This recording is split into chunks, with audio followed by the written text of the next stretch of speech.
La esencia de lo dramático es el conflicto, la simultaneidad de dos eventos o situaciones insolubles. Y en un mundo dinámico, esto implica la sorpresa.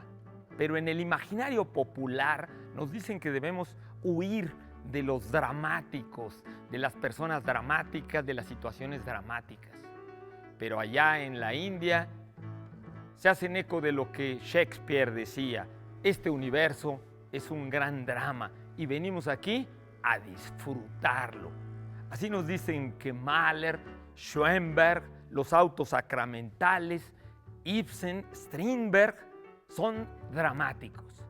Pues este programa es también siempre un drama y nosotros somos dramáticos. Esta es La Dichosa Palabra y yo soy Germán Ortega Chávez. ¿Cómo les va? Muy buenas noches.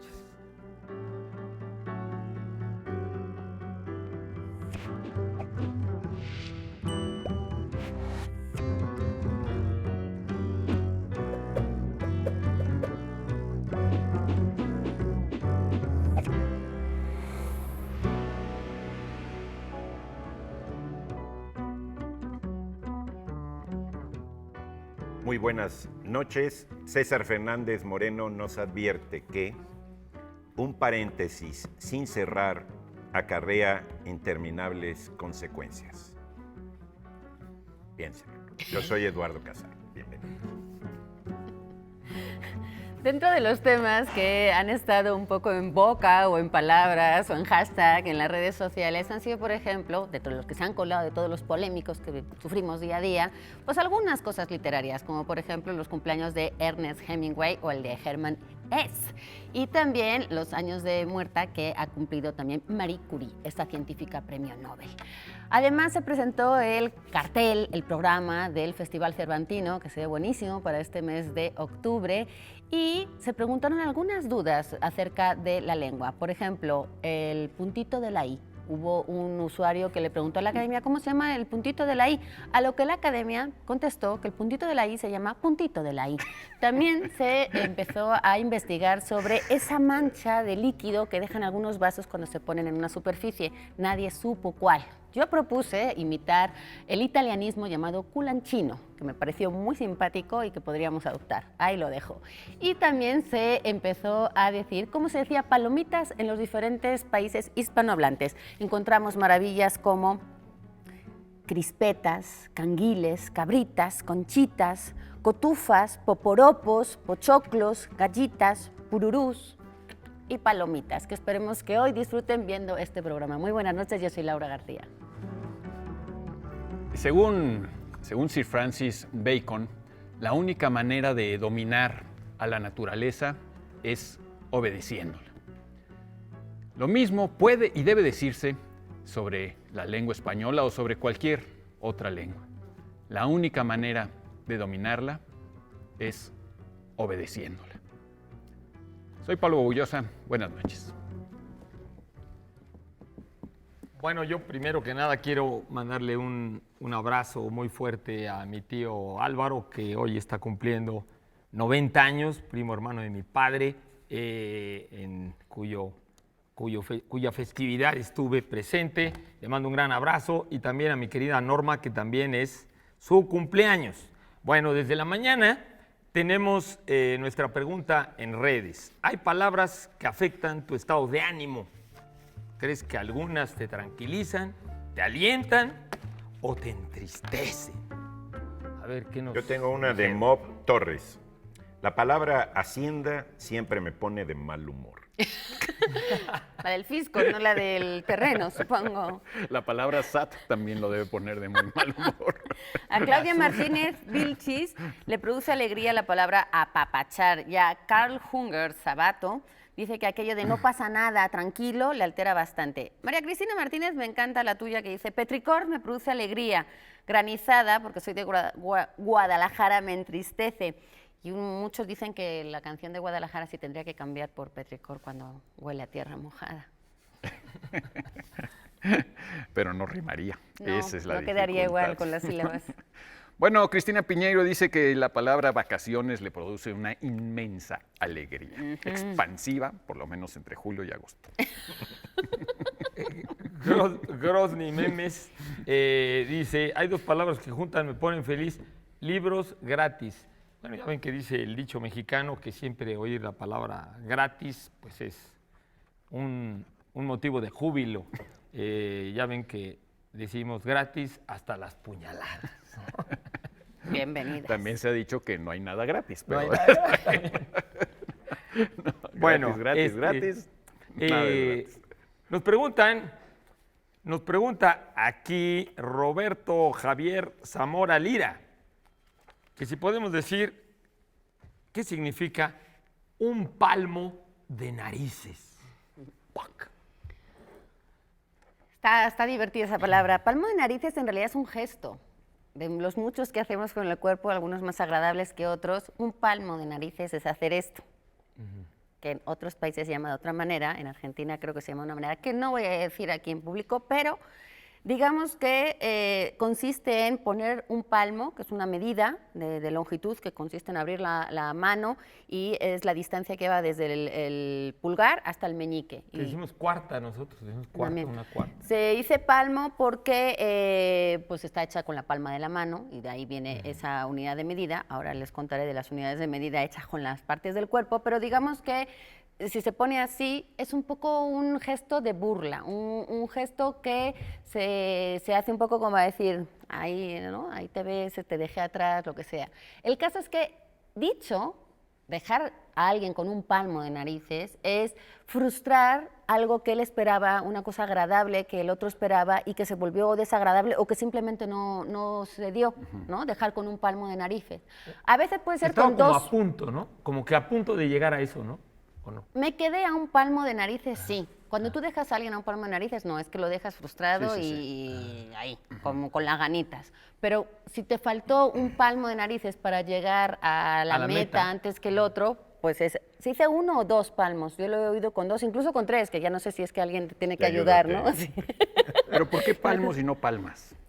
Porque la unidad de medida es palmo, no es una palma. La palma es la parte del cuerpo humano que viene del indoeuropeo, que significa llano, extendido. Entonces, esta es la palma, palmípedo viene de ahí, la palma de la palmera es algo que asemeja la forma de la palma. O el palmarés, por ejemplo, porque está muy relacionado con los premios. Una palma que te ponían antiguamente era para el que triunfaba, el que llegaba en primer lugar. Ahora, yo sobreentiendo que palmo es como superficial y en cambio, por ejemplo, no sé si en España dicen cuarta, porque yo que soy hijo Pues de ahora ya arquitecto no, dicen es una que cuarta, son- 2 cuartas, que es como una medida Pero longitudinal. cuarta barca de aquí a acá, ¿no? Sí, Ajá. y no- palmo eso también. y palmo Palmo también. también. Ah, bueno. Sí.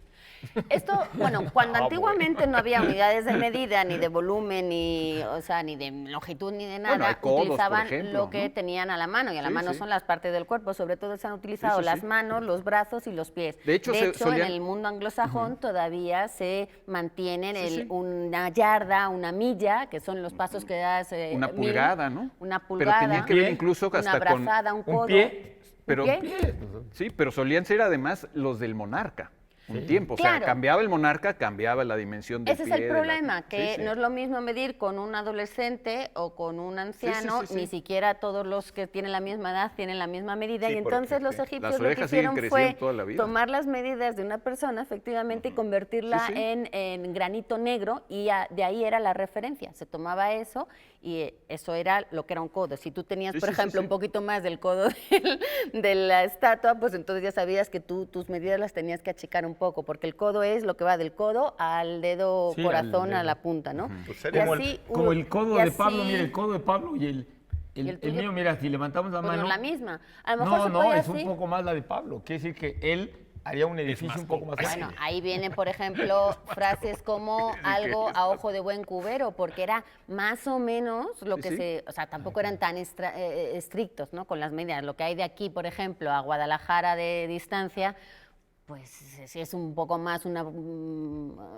¿cómo se dice? Un paso más, un paso menos, en realidad no hay mucha diferencia. El caso es que en el siglo XVIII en Francia se empieza a hacer, con la Academia de las Ciencias, se empiezan a estipular algunas medidas ya que podemos todos usar de la misma forma, y de ahí sale el sistema métrico decimal basado en el 10, cosa que el mundo anglosajón no adoptó de la misma manera ni al mismo tiempo. Entonces, digamos que se ha hecho continuamente en comunidades rurales, todavía se usan incluso medidas de la vara, la flecha, el hueso, que tampoco se sabe muy bien qué hueso es ni qué es, la arroba, ¿no? Y entonces tiene ese tipo de medidas. El palmo de nariz, el palmo pues es esto, y digamos que el palmo de narices es una expresión que es ponerse un palmo pero en la nariz. Y entonces ese gesto sí es un poco de burla, de pues ahí te quedas, no has llegado, y es frustrar a alguien, digamos, el no haber conseguido algo que él esperaba, o el volver desagradable a algo que se esperaba agradable. Y esa expresión existe, por ejemplo, en italiano, se dice un palmo di naso, existe en portugués, como una nariz, creo que es larga en este caso, y existe en francés, faire un long nez, es hacer una nariz larga, pero eso es el gesto, porque el hecho de dejar a alguien frustrado es faire un pied de nez, que es hacer un pie de nariz, lo cual ya es una cosa muy... sí, un poco más... Elaborada. Sí, más de circo, ¿no? Más elaborada. Julio César dejó con un palmo de narices a Cleopatra. Ya era un chorro de distancia. Sí, incluso ya ves que a la esfinge se la quitaron luego la nariz, ¿no? Y de hecho se dice, la nariz se toma como ese tipo de cosas porque es digamos que si tú te pones de frente, sería, en teoría, la parte del cuerpo que más te sobresale. Entonces por eso la... En teoría. Pero solo en teoría. Ahí, no quiero decir nada. O sea, en estado neutro, pues... sería Sí, la a nariz. veces Sí, es el incluso ombligo. puedes ganar por una nariz, ¿no? Sí, esa es aunque una expresión no, que se en dice. el atletismo, por ejemplo, es el pecho, que también puede sobresalir. En más las o menos. medidas corporales estas también entra lo de seno y coseno. No, No. eso es posterior. Ah, Sí, es sí, posterior, es claro. porque las matemáticas avanzadas. Eso es álgebra ya, ¿verdad? Pero seno es la oquedad. Ah, Solo seno. después pasó a Sí, significar sí, sí. la protuberancia. Seno. Pero en principio Por es eso la era oquedad. seno y luego senos, pero realmente luego seno es cenotes. uno. No, sí. Pero Hay eso es sagrados. anterior. Incluso hay unos que son sagrados. Con C, sí. Eduardo, por favor. Pero bueno, ahí quedan los palmos de narices, que siempre es una acción pasiva, no activa. Es decir, tú dejas a alguien con un palmo de narices al otro, pero el que lo sufre la acción es el otro, no tú, pues. Claro. Que eso de las medidas es interesante, que como en el libro de los Reyes habla de las medidas en codos del Templo de Salomón, cuando Felipe II lo imitó hizo la iglesia en el Escorial, la hizo de diferente tamaño que la Capilla Sixtina de Sixto IV, porque cada uno utilizó su propio codo. Entonces, pues, no era del mismo tamaño y una quedó un poco más grande que la otra, pero con la misma proporción, ¿se entiende? ¿No? Pues, evidentemente. Con la Bueno, misma intención. Y voluntad. Bueno, nuestra dichosa palabra del día de hoy para ustedes, que si las adivinan tendrán algunos de estos libros: comparación o semejanza, piedra de toque. Es muy común que al emplear esta palabra de origen griego indiquemos su inexistencia. Para los que lo sepan, Eduardo. Tenemos la última obra narrativa de Ana B. Clavel, Breve Tratado del Corazón. Ahí aparece la portada, que es un betabel con raíces. Es una magnífica portada. Yo ya leí esta novela y se las recomiendo. Y de Amparo Dávila, El huésped y otros relatos siniestros, estos cuentos perturbadores para aquellos que salen de vacaciones. Es muy buen plan llevarse esto. Ilustraciones de Santiago Caruso, este argentino maravilloso que hace un gran trabajo del Fondo de Cultura Económica. Y aquí tienen alta cocina, árboles petrificados, música concreta, tiempo destrozado. Bueno, hay un premio nacional de cuento fantástico que lleva el nombre de Amparo Dávila. Así que de cuento fantástico sabrá. Y tenemos ejemplares de esta novela de Mircea Cartarescu, El ala izquierda. Es la primera parte de la trilogía Segador. Está publicado por Impedimenta y es una cortesía del Péndulo. Por cierto, qué bonita les quedó la librería nueva del Péndulo, la de Revolución. Sí, si no la está conocen, increíble, ¿no? Está arquitectónicamente está No, muy padre, ¿no? ¿Por dónde está? Está Enfrente padre. del Helénico. Junto al Mientras Helénico. uno está Al lado del esperando al teatro, Y puede los ir allá. sábados tocan música, siempre está un músico que tiene muchos años ahí, buenísima música, muy agradable. Un gran Y espacio, ¿no? Muy buen espacio y se bebe muy bien y se come muy bien. Qué mejor, y se platica muy bien ahí. Y también tenemos una suscripción anual a la revista Este País, que tiene artículos, como siempre, muy interesantes. Yo les recomiendo mucho este ejercicio de memoria que hacen las hermanas Reyes Retana en las páginas de la revista Este País. Suscripción anual. Nos vamos a un lapso. Volvemos.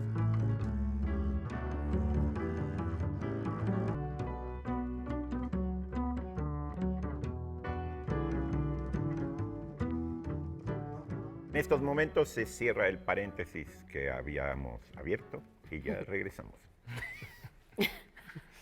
Y continuamos con sus preguntas. Aquí hay una que nos hace Óscar Ángeles López, que nos pide que hablemos del camino del héroe. El camino del héroe. Bueno, yo me supongo que se refiere a este, pues, mitologema, ¿no? El gran estudioso de los mitos, Karl Kerenji, este estudioso de las religiones, inventó esta palabra mitologema, que utilizan mucho los sociólogos, historiadores de la religión, para decir un complejo, un esquema, diríamos, una estructura de mitos que se repite, ¿no? Como por ejemplo decir la historia de un niño que es abandonado y que luego pues una cesta. en una cesta, no, en En un un río, y pues entonces pues que Cosroes, Moisés, Rómulo, etcétera, repiten ese mitologema, ¿no? Karl Kennedy decía que es necesario buscar estas estructuras y por supuesto pues Gastón Bachelard, Gilbert Durand y muchos estudiosos de los mitos decían que pues, es esencial para tratar de delimitar, digamos, las estructuras de lo imaginario. Y en este sentido, el gran Joseph Campbell, que es muy popular, Joseph Campbell, que colaboró con la construcción de la película La Guerra de las Galaxias, ¿no? De Star Wars. Pero de él Lucas. personalmente colaboró, o Él- más bien Lucas. No, tomó Lucas, de él? Lucas lo llamó y mira. él colaboró con Ya. el guión y la idea original, ¿no? La idea original, Lucas lo invitó al rancho, ahí estuvieron platicando. No Trotafilo, y ¿no? entonces Estamos hablando inició de con George. eso.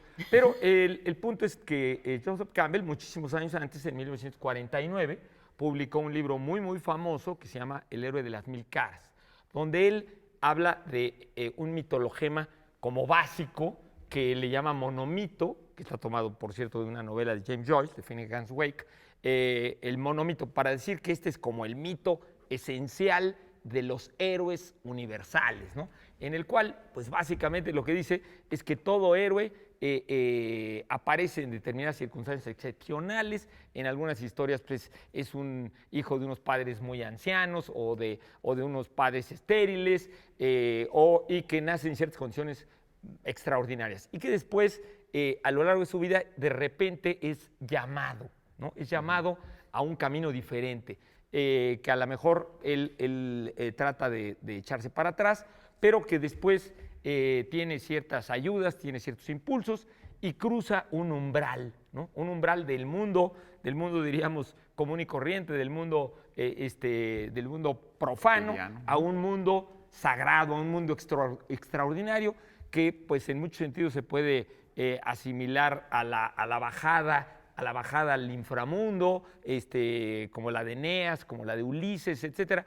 O puede ser un mundo celestial o como Dante, entrar en esta mitad de la vida, una cueva, etcétera, etcétera, donde está el inframundo. Bueno, la onda es que entra ahí, la idea de Campbell es que todos los héroes cruzan este umbral, tienen ciertas ayudas, ciertos obstáculos, ciertos ogros, ciertos monstruos, y que después logran llegar a un punto culminante, que es pues donde se transforman, donde logran encontrar como un tesoro, como una cosa que va a ayudar a la humanidad, y luego pues regresan al mundo normal, que también tienen que volver a cruzar ese umbral y que pues tienen que pagar un precio para regresar a la humanidad ese don, ese tesoro, esa comprensión, etcétera, ¿no? En fin, esta estructura de lo que se llama el camino del héroe, que Campbell consideró que era muy, muy importante, pues yo diría que ha tenido muchísimo impacto en el cine, en las películas, en la literatura, etcétera. Pero también ha sido muy criticado, ¿no? Ha sido muy criticado de que es muy simplista, que es muy generalizador, que es en parte una vulgarización, que tomó mucho en cuenta las similitudes y no las diferencias entre grandes mitos, y que pues normalmente los historiadores de la religión, y bueno, yo diría casi todos los científicos, en general tienen cierta animadversión a las grandes generalizaciones. Ahora, yo diría que las generalizaciones a veces son muy útiles para fijarnos en ciertas cosas, y a veces son peligrosas porque implican deformaciones, ¿no? Digamos, ahí tiene que ver con hallar o buscar una cierta gramática de la narrativa. Exacto.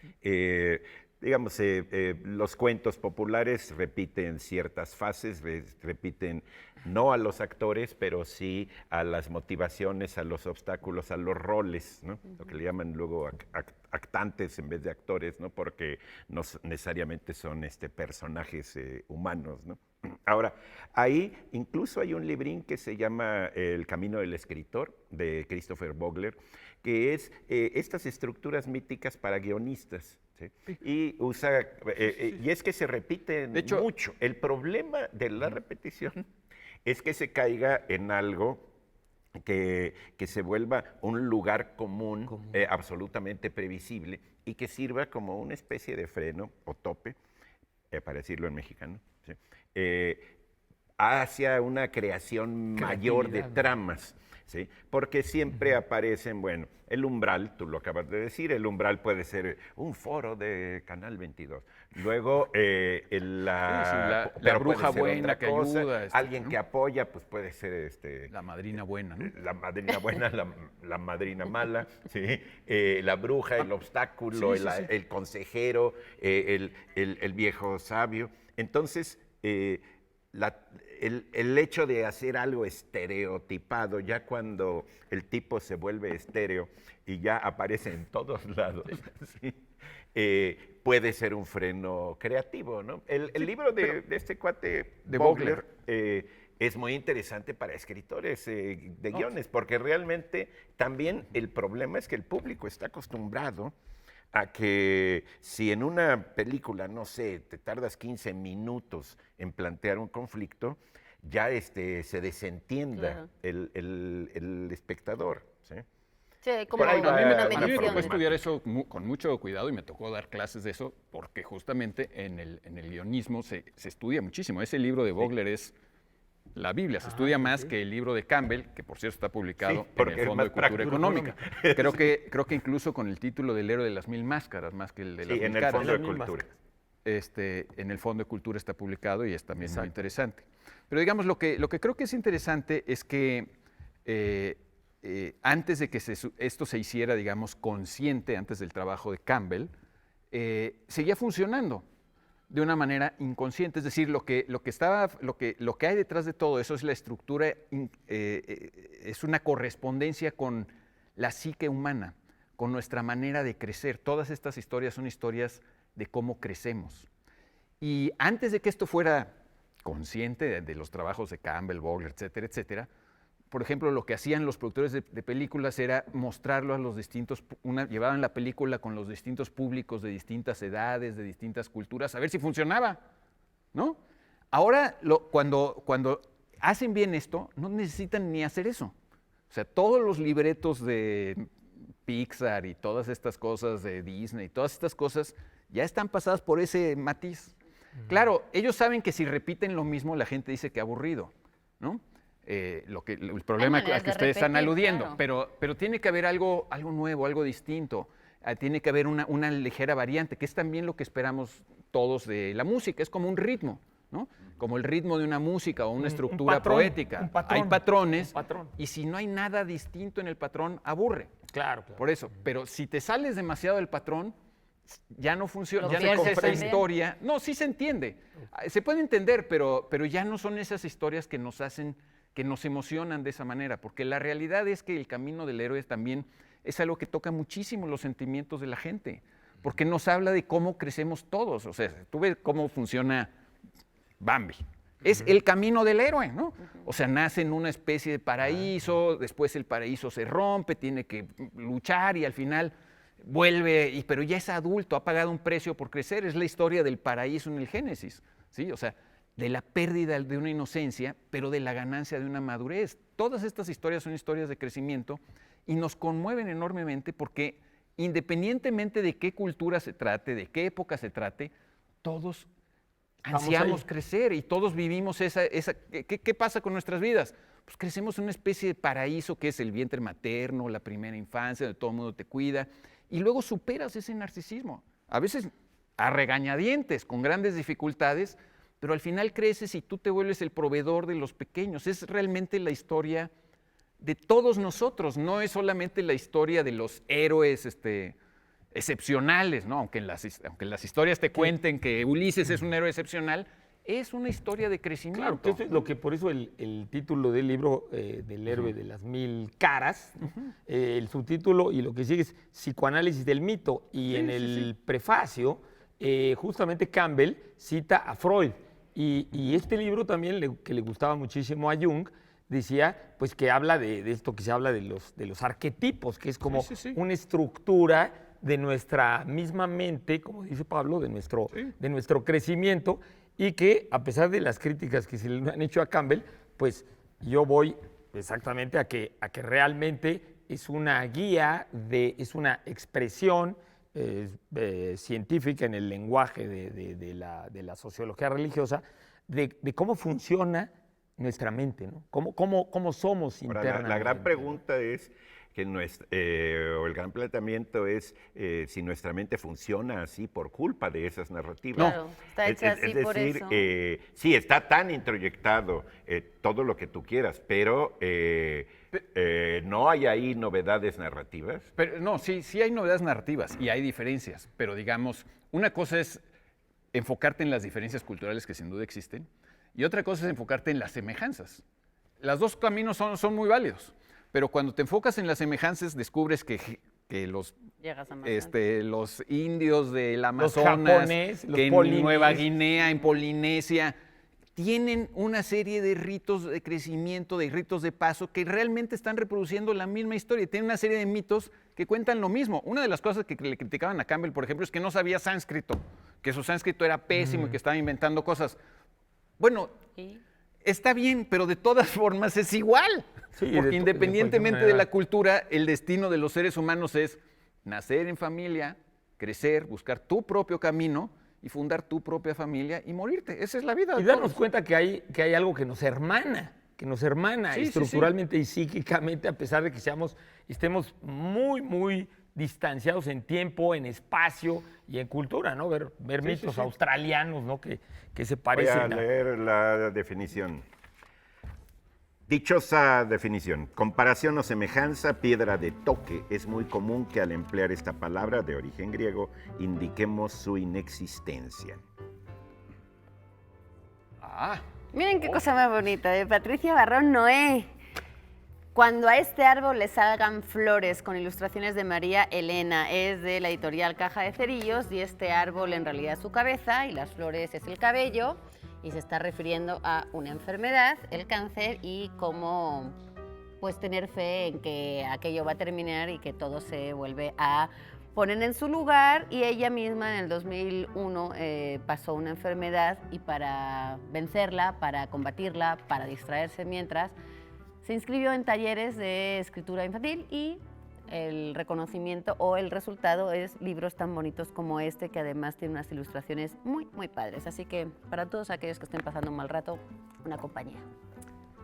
Y tenemos una pequeña joya de Giovanni Pozzi. Es un ensayo sobre el silencio que lleva por título Tacet, como Tácito, ¿no? Tiene un prólogo de Victoria Cirlotti y Massimo Danzi. Está en la biblioteca de ensayo de Ciruela, que es pues, muy recomendable, muy bonita y muy bien escogida. Y portátil, muy portátil. Muy portátil. En editorial Lectorum, Benito Romero, el traductor, pone en nuestras manos este clásico del gran H.G. Wells, La isla del doctor Moreau, que si no la han leído es imprescindible para tener unas siniestras y espeluznantes vacaciones. Estamos recomendando cosas muy perturbadoras para leer. Acaban ustedes de ver lo dramático de este programa. Tan, tan, tan, tan. Nos vamos a un paréntesis.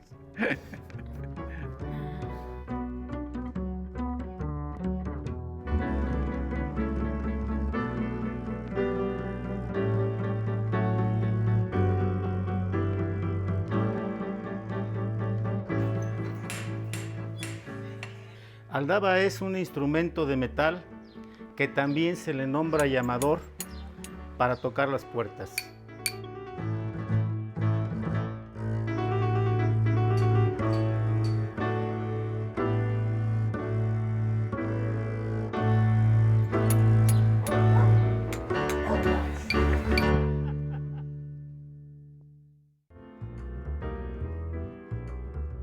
«22 años después, volví a ver a Margarito Duarte. Apareció de pronto en una de las callecitas secretas del Trastevere, y me costó trabajo reconocerlo a primera vista por su castellano difícil y su buen talante de romano antiguo. Tenía el cabello blanco y escaso, y no le quedaban rastros de la conducta lúgubre y las ropas funerarias del letrado andino con que había venido a Roma por primera vez. Pero en el curso de la conversación fui rescatándolo poco a poco de las pérfidas de sus años y volví a verlo como era, sigiloso, imprevisible y de una tenacidad de picapedrero. Antes de la segunda taza de café, en uno de nuestros bares de otros tiempos, me atreví a hacerle una pregunta que me carcomía por dentro. ¿Qué pasó con la santa? «Ahí está la santa», me contestó esperando. Mi nombre es Alejandro Pérez y soy colombiano.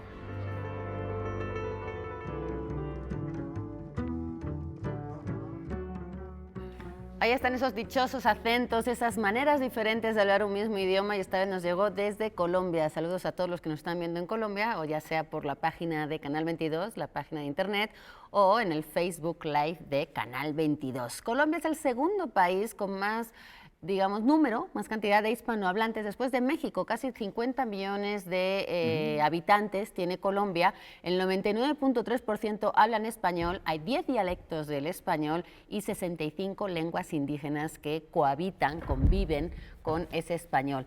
La Academia Colombiana de la Lengua fue la primera que se creó en América, fuera de España, pues, en 1871, y pues desde aquí también saludamos a nuestros paisas, por supuesto. Acá no sé de dónde eres, maestra Leticia Ramírez, pero tiene mucho que ver tu palabra con eso que acabo de comentar, y yo también tengo esta duda. Grafolecto, ¿qué es un grafolecto? Bueno, yo diría que la palabra grafolecto ilustra muy bien su propio concepto.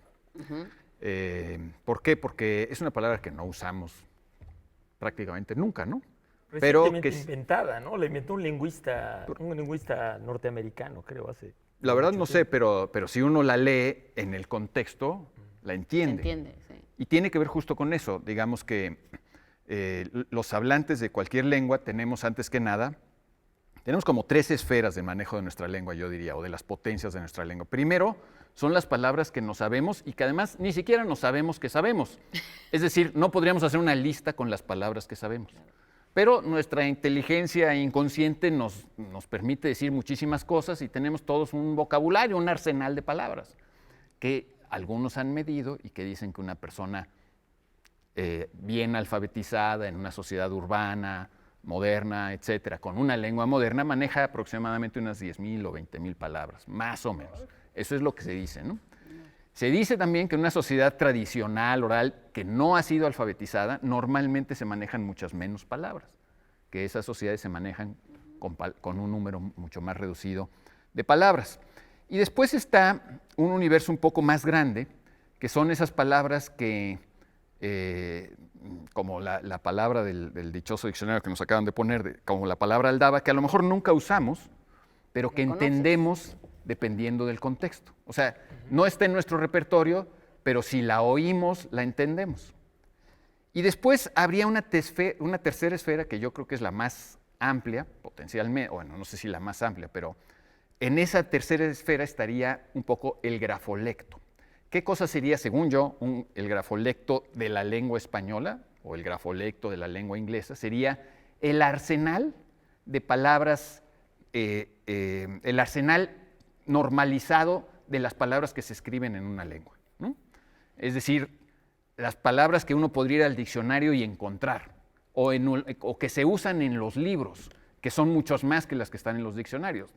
Como tú sabes, Laura, en el diccionario el diccionario de la lengua española tiene como 90,000 palabras más o menos. Y el español tiene muchos más. El español tiene muchísimas más. No sé si haya un cálculo en inglés, que yo sí he leído que dicen que el grafolecto de la lengua inglesa es como de 1,5 millones de palabras. Sí, es mucho Te voy a más decir cuál es la amplio. diferencia. Que El diccionario más grande tiene el poco más de diccionario 300,000. Oxford no quita palabras. O sea, él nada más la recoge, pero Sí, sí. ellos tienen esta idea de que no hay que sacar nunca una palabra del diccionario, mientras que la Academia Española sí la saca por falta de uso. Yo digo que también por una limitación económica de espacio en el diccionario. Ahora que ya solo se va a hacer sí es un electrónica, problema si quieres leer libros, Por digamos, supuesto. el diccionario de la Academia tradicionalmente cumplió una función normativa y no de uso. pero no, Eso es aguas. no, Y luego claro, y no registra todo. pero debía servirte para leer a los clásicos, es decir, por lo Quijote. menos todas las palabras que usa Lope, Quevedo, etcétera, aunque no las usemos hoy, deberían estar en el diccionario de la lengua, creo yo, aunque a mí no me toca decidir esas cosas por nadie, obviamente. Y hay Pero palabras en digamos, Cervantes debería que no haber están un en el diccionario. Los Muchas. hispanoparlantes deberíamos tener un diccionario para poder leer a nuestros clásicos. Que sea la bitácora de ¿Qué es lo todo que el hace el idioma. Oxford? Que en el Exacto. Oxford, o sea, lo que hacen es, si ponen palabras, no es porque se hayan usado, es porque están un registro de las palabras en la literatura algún escrita momento, antigua. claro, sí. Y entonces, para que puedas leer todos esos libros de los siglos XV, XVI, XVII, pues están ahí, en el diccionario. No porque las uses, sino porque puedes llegar a necesitar Porque han sido parte consultarlas. Es otro de un criterio. Y idioma. eso Es otro sería criterio. el grafolecto de una Claro, lengua. O sea, que es todas como el esas palabras registro. que están escritas, que están normalizadas porque están escritas y que son pues, las potencias de una lengua. Igual no las vas a usar nunca en tu vida, pero a lo mejor puedes. un día sí puedes recurrir a ellas o necesitas usarlas, ya sea para leer o para escribir, quién sabe qué. Pues ese sería el grafolecto. Hay escritores que tienes que leerlos con un diccionario junto. Y el diccionario, porque utilizan palabras que no se usan. Una cuestión de un diccionario de uso que es muy bueno, es que sí son las palabras, digamos, que se usan como moneda corriente, que circulan, que están circulando así en gerundio. Exacto. Pero un diccionario de uso sí tiene la obligación de sacar palabras que ya no se usen. Es decir, la generación lingüística, que antes estaba estipulada en 8 años, más o menos en 8 años es lo que cambia un poco el idioma en, bueno, pues si antes se hablaba de los hutus y de los, ¿no? Porque hubo una noticia de ese grupo cultural, se mete, pero si ya no ha pasado nada con ellos, no pueden estar todos los grupos étnicos de África, y entonces no se vale tener unos sí y otros no. Ese tenía cabida por las noticias que hubo de la revuelta hace años, pero una vez ya que termina, Genocidio. pues ya no tiene cabida, entonces se sacan. Entonces hay una revisión mucho más profunda. Ahora creo que esa generación incluso se ha cortado porque pues toda la globalización y la comunicación por internet hace que haya muchas más palabras y están obligados a incluirlas. Chatear y el huachicol y todos estos que nunca vamos a ver normalizados hasta dentro de unos años. Sí, Un es que diccionario se de normaliza, uso, ¿no? claro, un diccionario de uso sí está obligado a recogerlas. ¿Pero tú que- crees que el Ahora, yo creo- diccionario de la lengua española debería ser de uso o No. un diccionario No. normativo? Yo creo que debería Yo ser creo más que- grafolecto. Yo creo que ahora con el asunto digamos, de poder guardar virtualmente tanta información y que los diccionarios puedan ya estar nada más en las redes, pues no va a haber tanta preocupación del tamaño y el volumen de la edición, porque si estaba sacando palabras, como tú decías, pues a lo mejor era para que te saliera más barato el Totalmente. diccionario y que le llegara a la gente un diccionario Que se pudiera normativo. imprimir, Pero tal cual. porque si no, en efecto, yo creo que ahora eso a lo mejor va a empezar a pasar, como el diccionario Oxford. Digo, yo tengo, como muchos de ustedes tendrán, diccionarios especiales para leer una obra. Yo tengo un diccionario que es para leer el Quijote, porque vienen palabras que no existen en nuestro diccionario de la Real Academia ni en diccionarios de uso. En el de la Real Academia debían venir todas las que están en el Y no Quijote. vienen. Por supuesto. Y no vienen. Pues eso sería Hay una grave falta. Claro, y no vienen. Una grave imagínate. falta. Una situación ahí borrosa con lo de normativo. Una cosa es cuando una palabra se normaliza y entonces entra al diccionario. Sí. Y otra cosa es que sea Una regla. prescriptivo, sí. Digamos, un diccionario no te dice, use esto, ¿sí? Te dice qué es lo Que hay dos o tres, lo que claro. tiene, digamos, mayor ámbito de corrección o que tiene mayor uso o lo que ya es desusado, el famoso ANSI, ¿sí?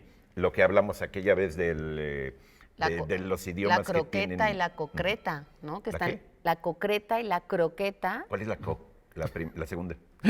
O sea, la R que baila ahí un poco, hay una que Sí. es la correcta y hay otra que se usó y se extendió tanto ese uso incorrecto que el diccionario de la Academia la tiene y lo único que te dice es un vulgarismo, se utiliza, está mal y te tienen que ir a croqueta. que Pero a es veces resulta que el vulgarismo puede ser el correcto y el original. Bueno, no el correcto, Es el pero sí el extendido. original. bueno, también. A veces, ¿no? Como, como que decías aire. cuclillas y cunquillas. Exacto. Sí. Bueno, pasa. Pero eso es un error. Eso no, bueno, no sé si está en el diccionario, ese sí no sé sé cómo si ha estará. llegado. Por cierto que creo que el diccionario más amplio del mundo lo tienen los alemanes y es el diccionario que comenzaron a publicar los hermanos Grimm, los de los cuentos. Que de hecho hay una ley. Sería interesante que alguien buscara el dato. Según yo es eso, pero que alguien Unos lo confirme. filólogos increíbles, O sea- porque a la hora de ir a buscar esos cuentos de tradición folclórica, lo que hicieron fue encontrar canciones con una serie de palabras que no estaban normalizadas y entonces se que la gente dedicaron, no eran conocía, filólogos y se dedicaron a, Sí, y a hacer un antropólogos y diccionario. todo, ¿no? Hay una ley, la ley Grimm, que tiene que ver Claro, con toda porque la... tiene que ver con que se la labor que conserva hicieron. el verso y entonces la palabra no la puedes cambiar, pues se conservó el verso, pero ya la palabra está en desuso, pero se conserva en la estructura de la canción, ¿no? Sí. Lo cual pasa en muchos poemas. Muchos casos, muchos Sí, poemas. sí, porque no claro. es lo mismo tampoco una redacción en prosa que una redacción donde las palabras, aunque estén en desuso, son las que te sirven. ¿sí? El diccionario, hay un diccionario inverso de Gredos, que es una especie como de diccionario de la rima, y está lleno de palabras desusadas, pero que hacen consonancia. ¿sí? Claro. Sí. Yo no lo conozco, Claro. lo voy a buscar. Está Se llama Es buen- diccionario. se llama diccionario inverso. Pero ahora, ese problema, por acuerdo del ejemplo, nombre, autor. está en algunas ediciones de libros de español antiguo, por ejemplo, en el libro del Buen Amor, muchas veces te ponen el original, que suena muy bonito, y luego lo modernizan para que se entienda, Pero no, y ya no suena. rima, ni tiene ritmo, ni musicalidad, y es una cosa espantosa leer la versión modernizada. Aunque claro, si te vas a la antigua, pues puede que te cueste un poco de trabajo, puede que digas, hoy no lo redactaríamos así, no, pero Pero funciona lo que bonito. pasa es que hay unas modernizaciones que sin ellas no tendrías casi acceso al libro. Al no sé, sentido el del poema libro, El ¿no? Cid o el Arcipreste sí. de Ita Están tan adaptados. tienen su adaptación de Amancio Bolaño, al menos la que me acuerdo sí. de sepan cuántos, y si tú lo lees en directo en el español antiguo, no sabes qué está pasando. Sí, claro.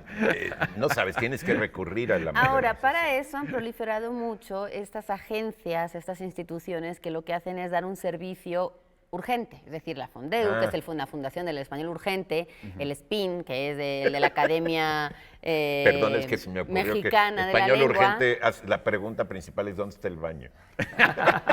Es muy urgente, dímelo ya. Eso no sé perdón, si Oye, Perdón que te pero por interrumpa. cierto, No sé entre si esas te lo- instituciones que mencionas, Laura, no está la dichosa palabra. Hay que decirlo. No, nos encantaría poder tener esa capacidad para responder con esa inmediatez no y con urgencia. esa cantidad, pero digamos que gracias a eso tú puedes, la RAE, ahora mismo no sé cómo se llama su departamento, pero tienen estas instituciones un departamento que lo que hacen es contestarte a estas dudas que no aparecen en un diccionario porque no hay una capacidad de poder Sí, sí, responder sí. a esa inmediatez de creación lingüística que además ahora tenemos en comparación con los siglos anteriores donde se tardaba mucho en decidir una palabra. Ahora aparecen palabras nuevas sí, todos sí. los días y hay una serie de instituciones que Por cierto dan- que los de la RAE responden de forma con sentido del humor muy gracioso. El Tienen como nuevo un community operador manager de Que la RAE, vayamos a la- soy muy fan de él, ¿no? Sí, yo lo apoyo mucho. Y hay que decir que la Fondeo ahora está un poco en la cuerda floja porque BBVA se va. A ver, Pero bueno, vamos ahora con la dichosa palabra. Recuerden que les damos una definición y ustedes nos tienen que decir qué palabra se esconde ahí detrás. Comparación o semejanza, piedra de toque, es una palabra muy común que al emplear esta palabra de origen griego indiquemos su inexistencia. Parece un trabalenguas, pero no lo es. Ustedes ahí piénsenle porque seguro van a saber de qué palabra estamos hablando para llevarse estos libros. Pablo. Tenemos de Sixto J. Castro, Filosofía del Arte, el arte pensado. Es una cortesía, si no me equivoco, de Herder, editorial Herder. Traducido por C. Santiago, en editorial Sexto Piso. Tienen ustedes Kafkiana de Peter Cooper, que es relatos de Franz Kafka adaptados por él y muy aplaudida esta versión. y tenemos también de Nuno Judice, La maleta del poeta. La vez pasada regalamos otro libro de esta misma colección, pero con una traducción de Blanca Luz Pulido, y esta traducción es de José Javier Villarreal. Es Trilce Ediciones, magníficas ediciones. Qué padre. Pues ahora no nos vamos a un paréntesis, nos vamos a un punto y coma para que ustedes atiendan esa urgencia del español. Volvemos.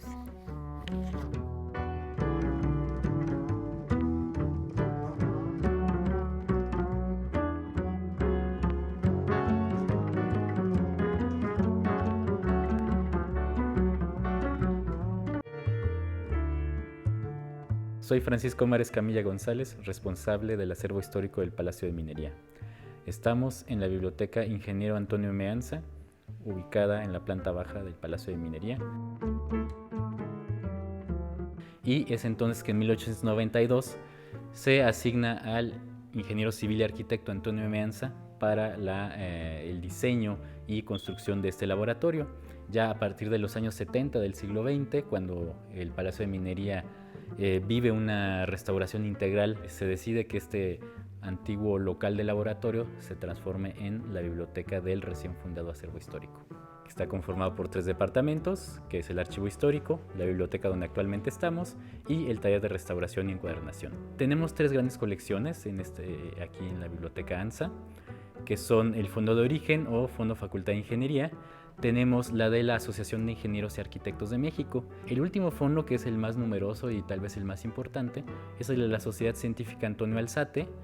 No solamente hay libros de física, química, ingeniería, sino que también hay libros de medicina, de derecho, de literatura, obras de interés general como revistas. La gente interesada en diversos temas, ¿no?, de historia de México puede venir aquí con nosotros al acervo de minería y encontrar materiales de su interés, porque los libros no están hechos para estar solo en los estantes, los libros están hechos para leerse.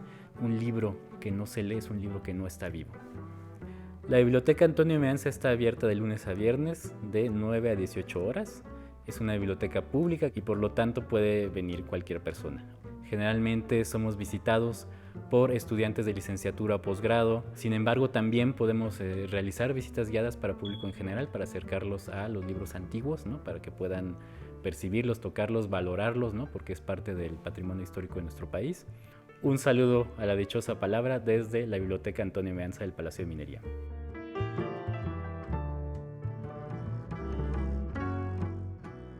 Pues que esa biblioteca es elegantísima y creo que suelen cerrarla durante las ferias del libro, que es cuando muchísima gente va a visitar el Palacio de Minería. Es muy bueno saber que está abierta. No hay suficiente gente que la cuide en ese momento, ¿no? Pero bueno, qué bueno que está abierta al público, hay que aprovecharla. Las bibliotecas son espacios pues fundamentales de nuestra civilización, pongámoslo así. Bueno, quiero enviar un saludo muy cariñoso a la señora Violeta Fernández de Lara, que es mamá de un amigo muy querido, al que muchos aquí admiramos. Mucha suerte y un abrazo grande, Violeta. Bueno, tenemos más preguntas de nuestro culto público. Respuesta: sí. Mónica García, respuesta siempre, esa respuesta siempre es sí. Sí tenemos porque más. siempre hay muchísimas más de las que nos da tiempo de responder. Sí, sí. Mónica García Cárdenas nos pide que hablemos del recaudo en la cocina. Lamentablemente no podemos ir a la cocina a responderte, lo vamos a hacer desde aquí. Si alguien quiere responder o quieren ir a la cocina a responderle. Porque así como el carbono 14 sirve para datar la antigüedad de algunas piezas en la onda arqueológica, quien se acuerde de una tienda que se llamaba Recaudería, quiere decir que ya está grande. ¿Sí? Claro, las recauderías. Porque actualmente casi ninguna se llama así. ¿Sí? Se llaman Oxxo o Abarrotes o Mercado. ¿Pero qué vendían en una recaudería? Está un poco confuso porque luego se empezaron a añadir muchas cosas. Originalmente solo tenía especias. Sí. Recaudo se usa como, digamos, la cuestión básica para un guiso. Tomate, hierbas, cebollita, ajito, ¿sí? Chile en algunos casos, ¿no? Algunas palabras pueden despertar Más el hambre. legumbres, ¿no? Sí, estamos salivando, cuidado. Incluso hay el término como recaudador, que es para los de Hacienda. ¿Sí? Volviendo a las palabras. Recaudadero, para quien se encarga de tener esos elementos siempre. Pues, o sea, ¿no? en una cocina de En un una restaurante cocina, puede haber el sí. recaudadero. Pero es el que va por ellos, ¿no? Ok. Porque ya Claro, porque era el que traía, el que lo pica ya es digamos, otra los condimentos, los ingredientes cada día a la casa del mercado, ¿no? De hecho, se llamaba así. Sí. Si ves en el diccionario, el de la Real, no aparece más que recaudo como recaudar de recoger, de conseguir, y La acción como de en recaudar. términos de, De cobrar, ¿no? cobranzas. De cobrar, ¿no? Sí, Sí. de recaudar. No aparece el de la cocina. El de la cocina no uso. aparece, no. no sé. Porque es un uso En el Santa María, que es, muy de acá. es uno que a mí me encanta. Vienen cosas De increíbles. mexicanismo, ¿no? De Mexica- sí. vienen Ahí cosas sí aparece, Está en obviamente. 3 tomos de americanismos. Ahí sí En las aparece minucias. y recaudo se usa, pero lo pone como especiería. Pero entonces ese es un mexicanismo, eso es importante. El Sí. uso de recaudo Se en la usa cocina como es base mexicano. de En las minucias legumbres. del lenguaje viene como que es un uso único de México. En España no lo usan así, No, de una recaudería. Yo no. aprendí esa palabra aquí. Pero en A pesar España de no el haberlo gobierno recauda impuestos. Sí, De eso hecho, sí. la palabra viene de recapitare, es hacia atrás, capitare, viene de cabeza, pero De también capita. el capital era el impuesto y era como de recaudar impuestos. O sea, cuando uno recoge el dinero, se lo trae así para uno mismo, por eso era, y por eso viene esa acepción de recaudo. No, yo el recaudo También de especias lo aprendí También aquí. hay otra acepción, ¿no?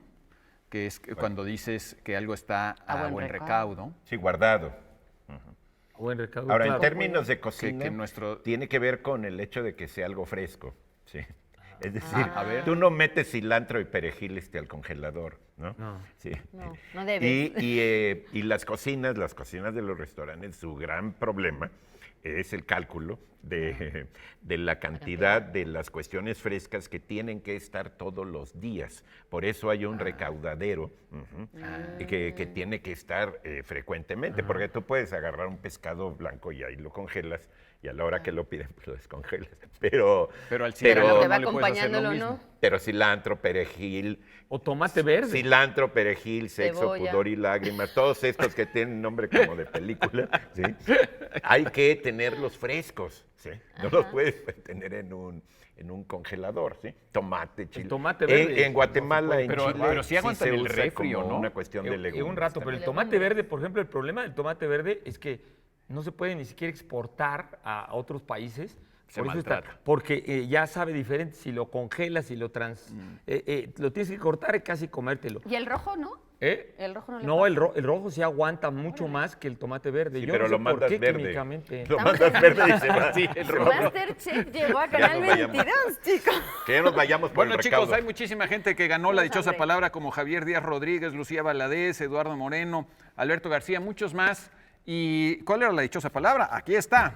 Comparación o semejanza, piedra de toque. Es muy común que al emplear esta palabra de origen griego indiquemos su inexistencia. ¿Por qué? Porque muchas veces decimos, es que No hay. lo que dice Eduardo no tiene parangón ni en la dichosa palabra ni en ningún otro programa. De ahí viene, esa era la palabra que buscábamos, parangón. Y Parangón. muchas ¿Para veces qué lo usamos parangón? como diciendo sin parangón. Sin Bueno, parangón. y eso es todo, amigos, ¿no? Sí, no Bueno, Váyanse a cenar. ahora sí vamos a poner el signo ortográfico conocido como punto final. Germán Ortega, Eduardo Casar, Laura García. Pablo Bollosa. Eso ya está más allá del punto final. Laura, Buenas noches. Pablo, Eduardo. Buenas noches a todos ustedes.